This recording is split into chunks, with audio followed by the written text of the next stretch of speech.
कहानी को पूरा समझने के लिए कहानी का पहला भाग ज़रूर देखें। उसका लिंक मैं आप लोगों को डिस्क्रिप्शन बॉक्स में दे दूँगी और साथ में कमेंट बॉक्स में पिन भी कर दूँगी, तो आप वहां से भी जाकर देख सकते हैं। बोनस पार्ट के लिए आप सभी के बहुत सारे कमेंट आ रहे हैं। मैं आप लोगों के कमेंट या किसी भी क्वेश्चन को इग्नोर नहीं करना चाहती हूँ, क्योंकि मेरे लिए आप सभी के कमेंट बहुत मायने रखते हैं। लेकिन एक बात मैं क्लियर कर दूँ, इस स्टोरी का मैं बोनस पार्ट नहीं दे पाऊँगी, क्योंकि मेरे घर में शादी है और 24 तारीख से सारे फंक्शन शुरू हो जा रहे हैं। 26 तारीख तक मैं बहुत ज़्यादा व्यस्त रहूँगी, तो मैं डेली के पार्ट ही दे पाऊँ वही बहुत होगा। पार्ट कभी बहुत छोटे भी हो सकते हैं, क्योंकि जितना पार्ट तैयार होगा मैं उसी हिसाब से पार्ट अपलोड कर पाऊँगी। तो आप लोग शिकायतों का पुलिंदा मत बांधिएगा। उम्मीद करती हूँ मेरी बातों को समझेंगे। बाकी आप लोगों के लिए एक्स्ट्रा पार्ट लाऊंगी। आप लोग ज़्यादा कमेंट करें, ये मेरा कहना, और आप लोगों का प्यार से कमेंट बॉक्स में कमेंट्स की बारिश कर देना, ये सब मेरे लिए बहुत अनमोल है। लेकिन फ़िलहाल इस स्टोरी के साथ इस पल को हम लोग नहीं जी पाएंगे, तो उम्मीद करती हूँ आप लोग मेरी बात को समझेंगे। कहानी को अपना प्यार दीजिए और कमेंट बॉक्स में अपनी राय दीजिए कि कहानी आप सभी के दिलों को छू रही है या नहीं। आप सभी के कमेंट बहुत ज़्यादा कम होते जा रहे हैं, फिर मैं शादी के फंक्शंस में थक जाऊंगी, तो आप लोग मत कहिएगा कि पार्ट आए नहीं, क्योंकि मुझे भी तो एनर्जी चाहिए आप लोगों के प्यारे प्यारे कमेंट की। दिन का 10 बज चुका था। गोलू मैडम तो अब सब घोड़े गधे अच्छे दामों में बेच बहुत गहरी नींद में जा चुकी थी, पर अब वो जग चुके थे। उठे तो वो आदतन सुबह भी थे, पर फिर उसके एहसास से बच नहीं पाए थे, तो फिर आकर लेट गए। अभी के लिए वो उसके छोटे से मुंह को देख रहे थे, जो उन्होंने अपने सीने से निकट बिल्कुल अपने चेहरे के पास कर लिया था। छोटी सी नाक, छोटे से होठ और बस उनकी हथेली में आराम से आने जितना उसका मुंह।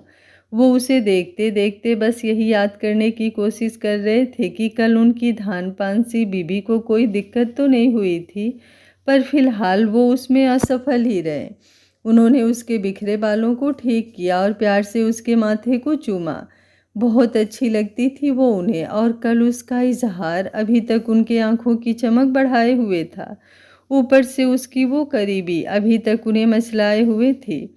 गले में एक तरफ हुआ वो मंगलसूत्र और उसके पास बने वो हल्के लाल निशान। वो हल्का मुस्कुराए और उसके गाल को कसकर चूम लिए, इतने कस के कि गोलू ने कसमसाकर अपनी आंखें खोल दी। गुड मॉर्निंग, वो धीरे से बोले। चैन नहीं है आपको? मतलब कसम खाई है मेरी नींद हराम करके ही दम लेंगे? सुबह सुबह ये पर्दा खोल के लेट गए और अब जगे हैं तो ये सब। खा लो मुझे। नहीं, एक ही बार में खा लो, बार बार का किस्सा खत्म। लो, शुरू हुआ उनका नॉर्मल दिन अपनी लड़ाका बीबी के सुबह के ताने के साथ, पर वो भी कम ना थे। ये शर्ट अच्छी लग रही है आप पर। जब आप फिर गोल हुआ और गोलू ने उन्हें घूरा, पर फिर बहुत प्यार आया उन पर। कितना मिस किया था उनकी इस अदा को उसने। पर फिलहाल गोलू माता ने खुद को देखा। वो उनकी शर्ट उस पर शर्ट नहीं थी, कुर्ता लग रही थी, वो भी टेलर के गुस्से में बनाया हुआ।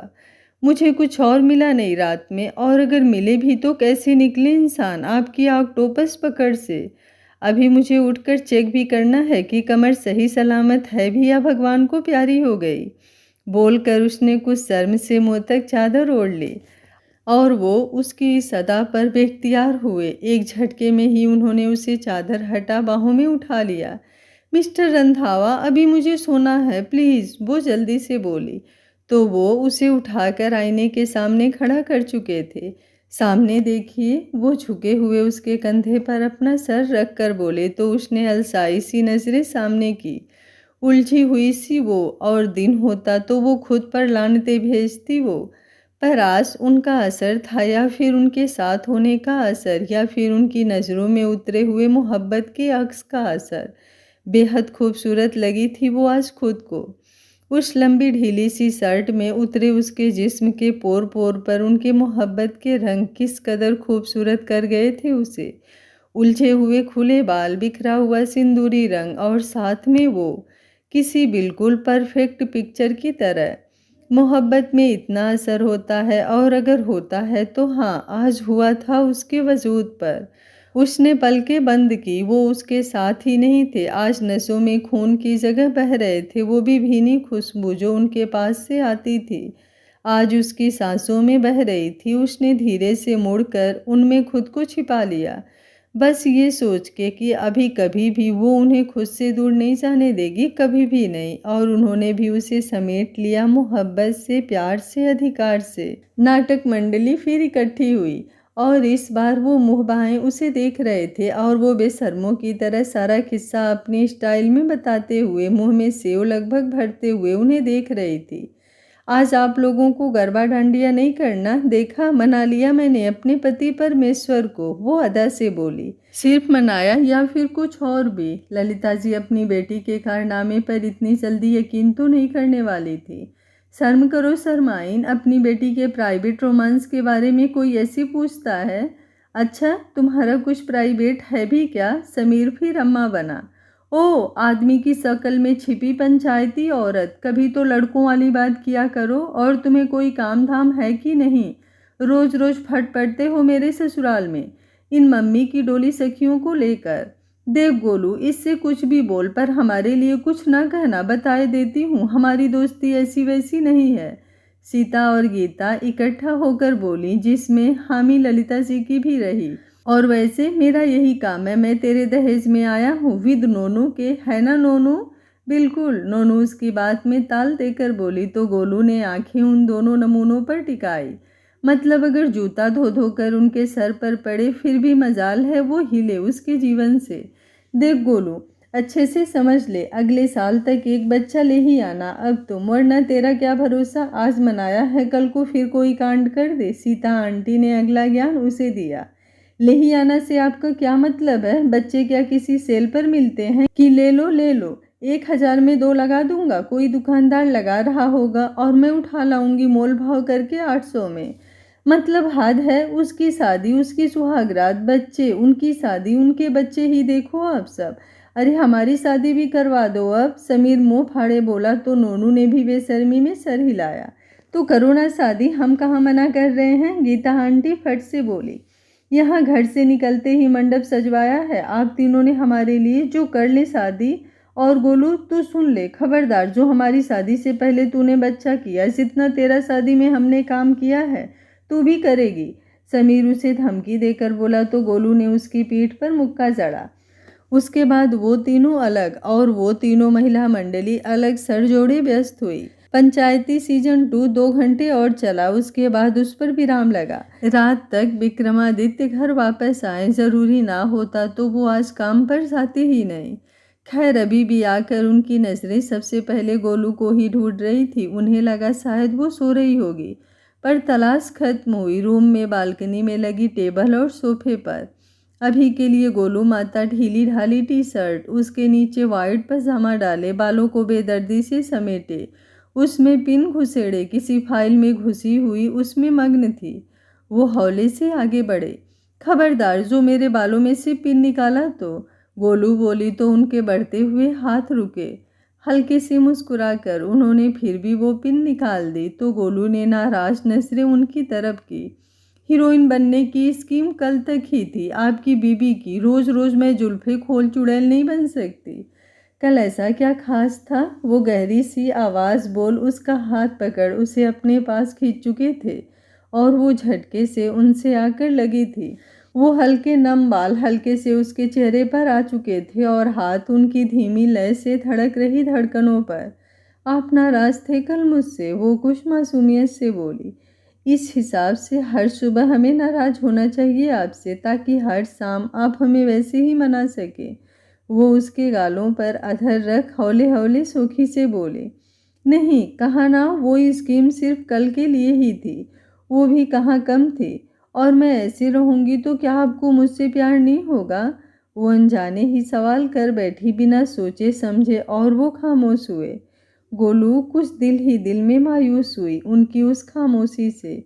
वो हल्की ग्रीन शर्ट जिसमें लगी हुई प्रेस की क्रीज तक नहीं बिगड़ती थी, वो पलटी हुई आस्तीन जिनकी मोड़ तक परफेक्ट होती थी, वो सुबह के सेट बाल जो शाम तक बस कुछ भीगे भीगे मुड़ जाते थे, जो बस बहुत खूबसूरत से हो जाते थे, वो शायद उससे भी तो कुछ परफेक्शन चाहते ही होंगे। मन में आए सवाल से वो खुद ही जूझ रही थी कि उनकी आवाज़ से वो वापस उनकी तरफ देखने लगी। आपकी जो बात मुझे बेहद पसंद है वो आप कभी बदल ही नहीं सकती, और बाकी बातों से मुझे फ़र्क नहीं पड़ता। और कोई सवाल मिसेज रंधावा? वो बात पूरी करके गोल करके जवाब देकर बोले तो गोलू ने उन्हें बाकायदा घूरा। हाँ, और वो ये है कि आप सीधा सीधा जवाब दिया करें, ये बातों को गोल गोल ना घुमाया करें। मुझे कुछ समझ नहीं आता। अगर ये आदत आपने नहीं सुधारी ना तो बता देती हूँ, मैं खाना पीना छोड़ दूँगी। Good decision Mrs Randhawa. वो उसे मोड़कर उसके बाल साइड कर उसकी गर्दन पर होठ रख कर बोले तो उन पर कोई असर ना होते देख वो झुझला उठी। हटिए आप पहले, हद है, जंगली जानवरों जैसी लग रही हूँ मैं, पर आपको अभी भी रोमांस आ रहा है मुझे देखकर। गोलू झल्लाई सी बोली। फिर सारा पुलिंदा समेत रूम की तरफ बढ़े और उन्होंने उसे देखकर सोचा, प्यार करने के लिए सजने संवरने की ज़रूरत विकल्प बन जाती है, वरना वो अपने सामने अभी उलझे हल्के भीगे बालों, गुलाबी से होठ, जिंदगी से चमकती आंखें, अपनी निशानियों सहित खड़ी हुई अपनी ज़िंदगी देख रहे थे, जिसके जिस्म पर पड़े हुए उन प्यार के दागों को याद कर उन्हें मदहोशी तारी हो रही थी। अब वहीं खड़े रहेंगे क्या? अंदर आइए, आप ही का वेट कर रही थी, मुझे अब भूख लगी है, वो बोली तो वो हल्का सा मुस्कुरा कर उसकी तरफ देखने लगे। हाँ, तो धमकी दी जाती है ताकि सामने वाला ब्लैकमेल हो जाए, पर आप पर तो असर नहीं हुआ तो मैं क्या करूं? मुझे भूख तो लगी है ना? वो कुछ झेप कर उनकी मुस्कान का सबब समझकर बोली। अलख वो पीछे मुड़ी ही थी कि उन्होंने पुकारा, अब कोई ताना नहीं मारेंगे मुझे आप? I love you. वो बात पूरी कर भी नहीं पाई थी और वो कुछ यूं अदा से बोले कि गोलू खामोश हुई। यूं अचानक जब कोई बेवक्त इजहार करता है तो वाकई लगता है जैसे ये वक्त किसी खास लम्हों से जुड़ गया हो। बातें तो बस छोटी ही होती है, पर मोहब्बत कहाँ कुछ ज़्यादा मांगती है, बस यूं ही तो सिमटी होती है इन छोटे छोटे दायरों में। और लोग समझते हैं कि दुनिया कदमों में लाकर रख देने से ही प्यार साबित होता है। माँ की तबीयत सही हो गई है अलग, कहीं बाहर चलेंगी मेरे साथ? बस कुछ दिनों के लिए। वो एक बार फिर बिल्कुल शांत खड़ी हुई गोलू के पास आकर बोले। चलेंगी ना? वो गोलू को यूं खामोश देख बोले। कहाँ? वो धीमे से बोली। कहीं भी। आप कहीं जाना चाहती हैं तो बता सकती हैं। मैं फिजूल खर्ची के बारे में ज़्यादा नहीं सोचती, इसलिए कभी सोचा नहीं, आप ही बता दीजिए। वो तपाक से बोली तो उन्होंने गहरी सांस ली। लंदन, पेरिस या फिर स्विट्जरलैंड, वो कुछ सोच कर बोले। अच्छा, और वहाँ जाकर करेंगे क्या? ये भी आपको मुझे बताना पड़ेगा। हम हनीमून पर जा रहे हैं अलग। वो अपनी खतरनाक बीबी के अजूबे से सवाल को सुनकर बोले। मैं वो नहीं पूछ रही, अपनी कमर और बाकी जोड़ों का सत्यानाश तो मुझे करवाना ही पड़ेगा। अब जब तक जिंदा हूँ क्या करूँ? आपसे शादी की है। वो फूलान बेशर्मी से बोली कि वो उसे एकटक देखते रह गए। मेरा मतलब है आउट ऑफ इंडिया जाकर हम आप मुझे घुमाएंगे, फिर कहेंगे कि कुछ खरीद लो, फिर इंडिया में मिलने वाली सेम चीज़ जो यहाँ 1000 की मिल जाएगी वो विदेशी टैग के साथ लाखों की खरीद कर देंगे। उसके बाद अब खाना तो मैं खाऊंगी ही, और वहाँ कुछ मेरे मन का मिलेगा नहीं, इसलिए भूखा मरना पड़ेगा मुझे। इसलिए इंडिया से बाहर तो मैं नहीं जाऊंगी। अपनी बीबी की इतनी लंबी चौड़ी बेफालतू की बातें सिर के ऊपर से निकल जाने के बाद वो फिलहाल कुछ सोच नहीं पा रहे थे। तो यहीं स्ट्रीट फूड के आसपास होटल ले लें, वहाँ खाना और सस्ते कपड़े दोनों मिल जाएंगे और हम हनीमून भी बना लेंगे। ताना मत मारिए। मैं ताना मार रहा हूँ, और वो भी आपको। भोले मत बनिए, है नहीं भोले आप। कल रात का पूरा सीन मुझे याद है, वो जो लगा कर आए थे भूली नहीं हूँ मैं।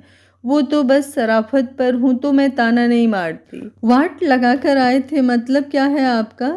It's just casual thing. वो भी पलट कर वैसे ही ठहरी आवाज़ में बोले, पर वो चंपा डायन बन चुकी थी।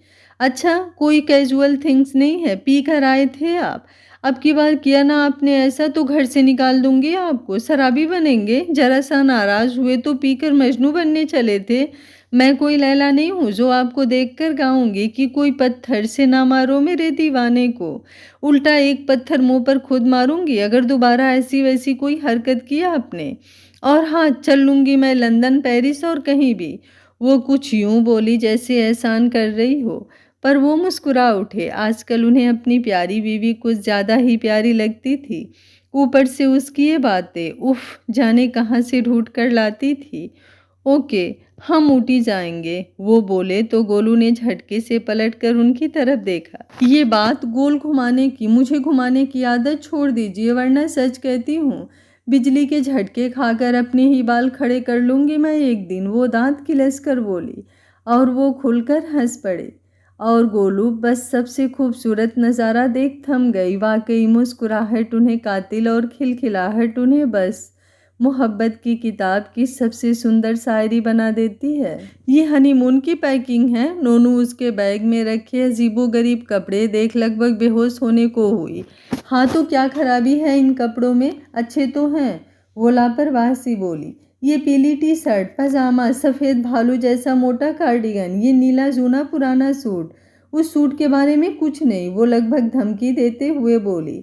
सत्संग में नहीं जा रही है तू गोलू, शर्म कर कुछ। अरे हाट, नाइटी, झीनी सब दिखाती हुई साड़ी, चटक लिपस्टिक, फूलान मेकअप कर हनीमून है तेरा। वहाँ हॉट लगना है तुझे, इन्हें पहनकर रजाई नहीं बनना है तुझे। और ये मेकअप के नाम पर अपने दादा के ज़माने की वैसलीन मत ले जा। वो डिब्बी हाथ में लेकर उसके सामने लहराकर बोली। आज वो ललिता जी को लेने आई थी घर वापस। वैसे विक्रमादित्य उन सबको उनके आने तक यहीं रुकने का बोल चुके थे, पर ललिता जी अब घर वापस जाना चाहती थी, इसलिए नोनू हाजिर हुई थी और अभी के लिए वो गोलू की पैकिंग खोले बैठी थी। वहाँ ठंड बहुत है, मैंने मौसम चेक किया था वहाँ का, गोलू बेड पर फैलकर बोली। मौसम चेक किया था तो ये भी चेक कर लेती कि लोग हनीमून पर जाते कैसे हैं, और वैसे भी हनीमून पर ठंड किसी को नहीं लगती। अच्छा, तुझे बड़ा पता है, कितने हनीमून मनाए हैं तूने? जानकारी के लिए ज़रूरी नहीं कि सब करो तभी जानकारी मिले, मुझे पता है। और अब चलो, मैं कुछ ढंग का लेकर आती हूँ हम तेरे हनीमून के लिए। मैं नहीं जा रही, बाहर बहुत ठंड है। चलो, नोनू लगभग उसका हाथ पकड़ घसीट कर बोली।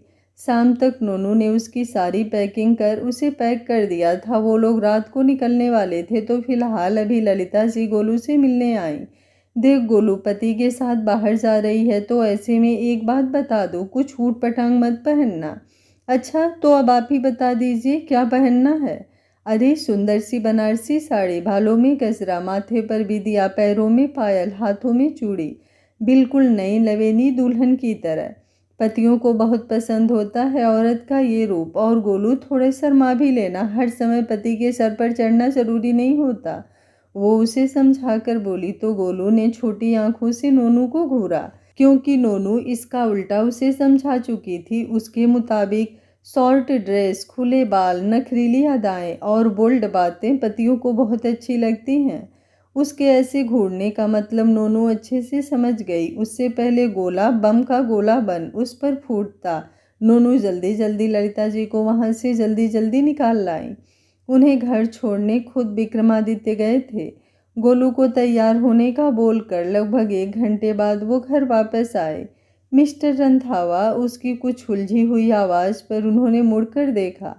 फिलहाल वो वही मोटा कार्डिगन पहने भालू बनी उनके सामने थी, हाथों में दस्ताने, पैरों में जींस और जूते, कुल मिलाकर आंखों को छोड़कर सब ढका हुआ।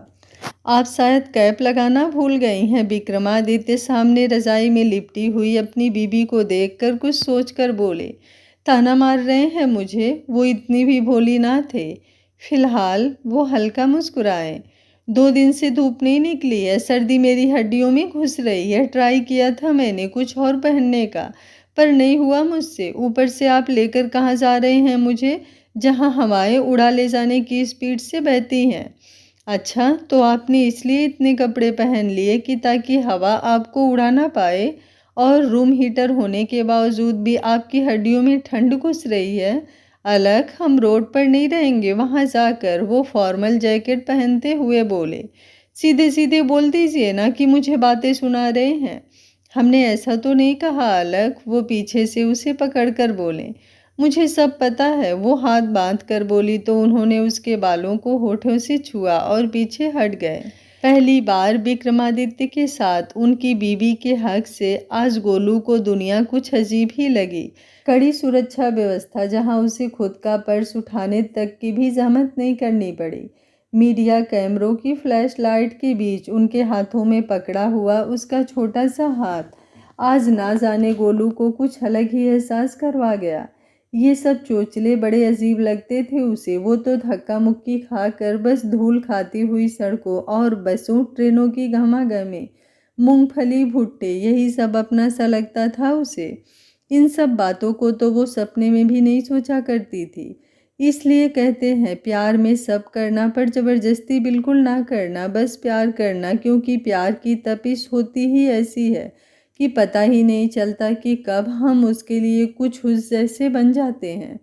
जहां आज गोलू खड़ी थी उनके साथ, उन जगहों पर उनके गर्म हाथों का एहसास अपने हाथों पर महसूस करके, जिसमें बसी उनकी मोहब्बत उसे बस इतना बता रही थी कि ये बस एक दिखावा है, जो बस वक्त का तकाजा है।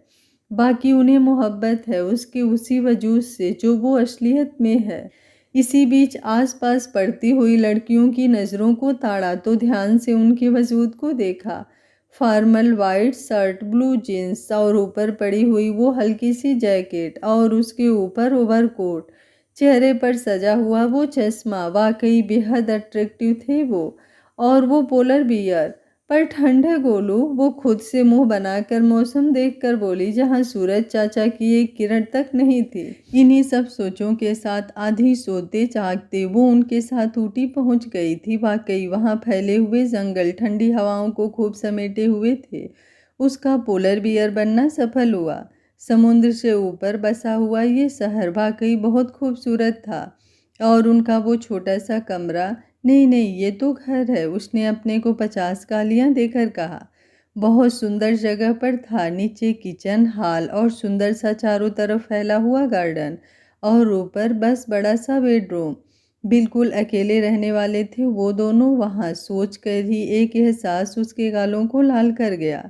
उसने सुना था रास्ते में उन्होंने अपने साथ रहने वाले हर समय साए की तरह चिपके उन काले कपड़ों को भी छुट्टी दे दी थी, जैसे वक्त सिर्फ उसके लिए निकाल रहे हों वो। अजीब था ना, उसके लिए वक्त निकालने के चक्कर में पूरे रास्ते उसी से बात नहीं कर पाए थे वो।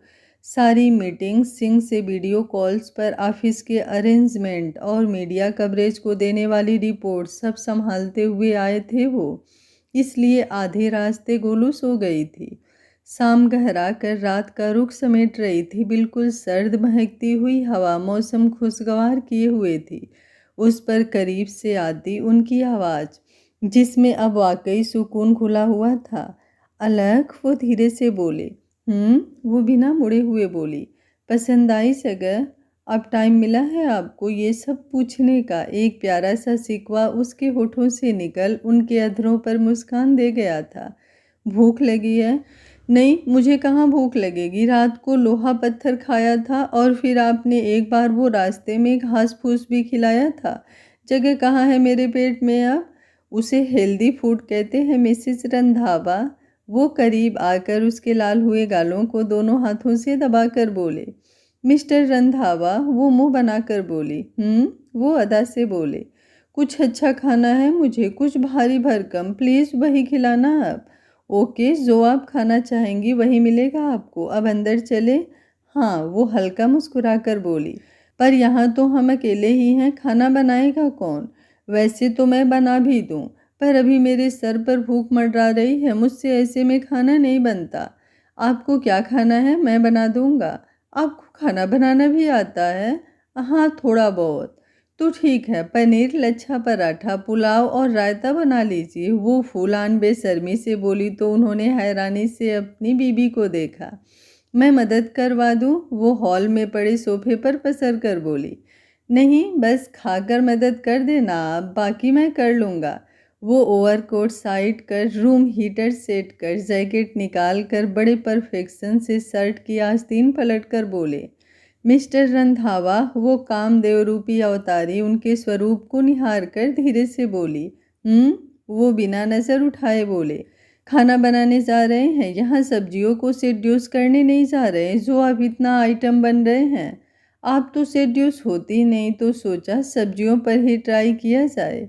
वो भी धीरे से बोले तो इस बार गोलू ने खा जाने वाली नज़रों से उन्हें देखा, पर तब तक वो किचन की तरफ बढ़ चुके थे। ये आदमी मुझे हल्के में ले रहा है, गोलू धीमे से खुद से बोली, फिर कुछ सोच कर तिरछा मुस्कुराई और उठकर खड़ी हुई।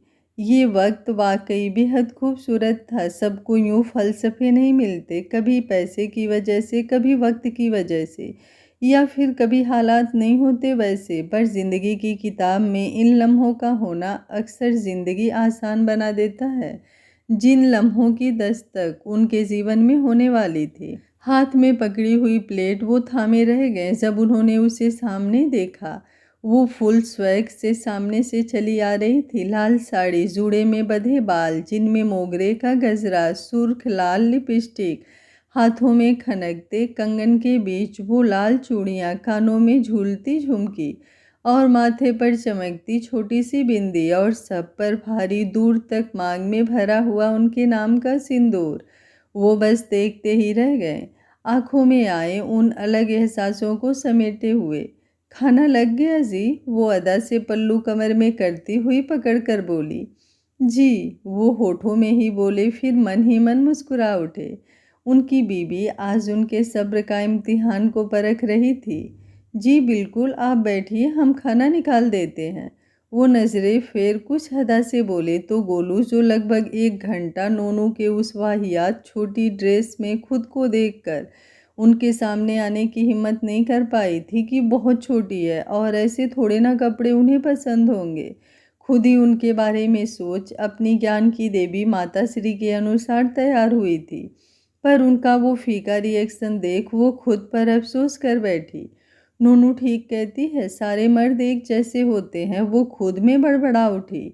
कुछ कहा आपने मिसेस रंधावा? वो जो अब तक उसकी प्लेट लगा चुके थे धीमे से बोले। नहीं, वो तपाक से बोली। ओके, खाना।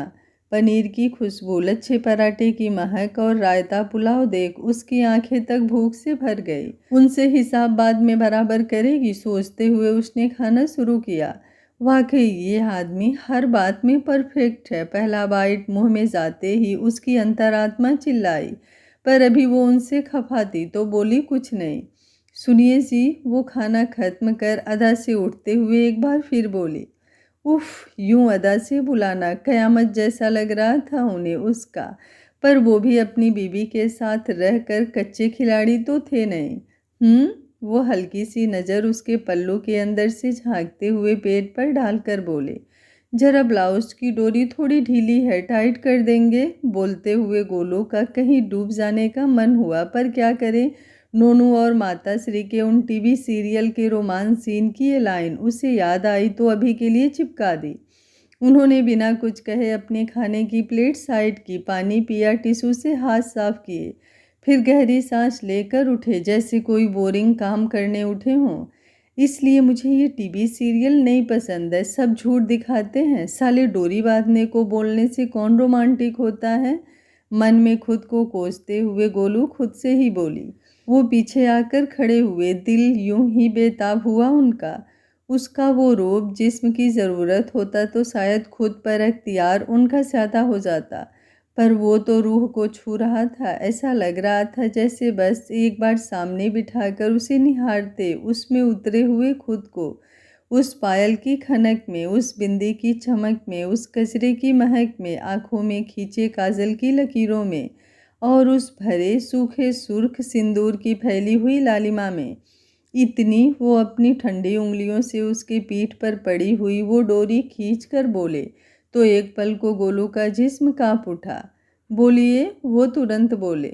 डोरी बांधने के लिए बोला है, तोड़ने के लिए नहीं, ढीला कीजिए थोड़ा। वो खुद को संभाल कर बोली। ओके, हो गया। वो पॉकेट में हाथ डाल उसके सामने आकर खड़े हुए तो गोलू माता अब फूलन देवी बन गई। सारे बर्तन किचन में रख के आना, वो झल्लाकर बोलती हुई पीछे मुड़ी। हम? वो खुद की तरफ उंगली पॉइंट कर बोले। और कोई दिख रहा है आसपास? आपके नौकरों की फौज नहीं है यहाँ, और आज का टर्न आपका ही है। कल से मैं मैनेज कर लूँगी, और वैसे भी खाना और किचन के सारे काम ही तो आप यहाँ देखने आए हैं, और आपको कुछ दिखता कहाँ है? गोलू चिल्लाकर बोली और पैर पटकती हुई रूम की तरफ बढ़ी। और इधर विक्रमादित्य अपनी झल्ली सी बीबी की अजूबी बातों को सुनकर बालों में उंगलियां डालकर फिर मुस्कुरा उठे। वो गुस्से में खड़ी तो बालकनी में होना चाहती थी, पर वहाँ की तीखी हवा इस साड़ी में उसका बर्फ बना देती, इसलिए फिलहाल बेड पर बैठ गई। इस आदमी को जंगली ही मैं डिजर्व करती हूँ, वो सामने आईने में नज़र खुद पर डालकर बोली। इतनी बुरी भी तो नहीं लग रही हूँ मैं। वो सगाई वाले दिन को याद कर पीछे चली गई।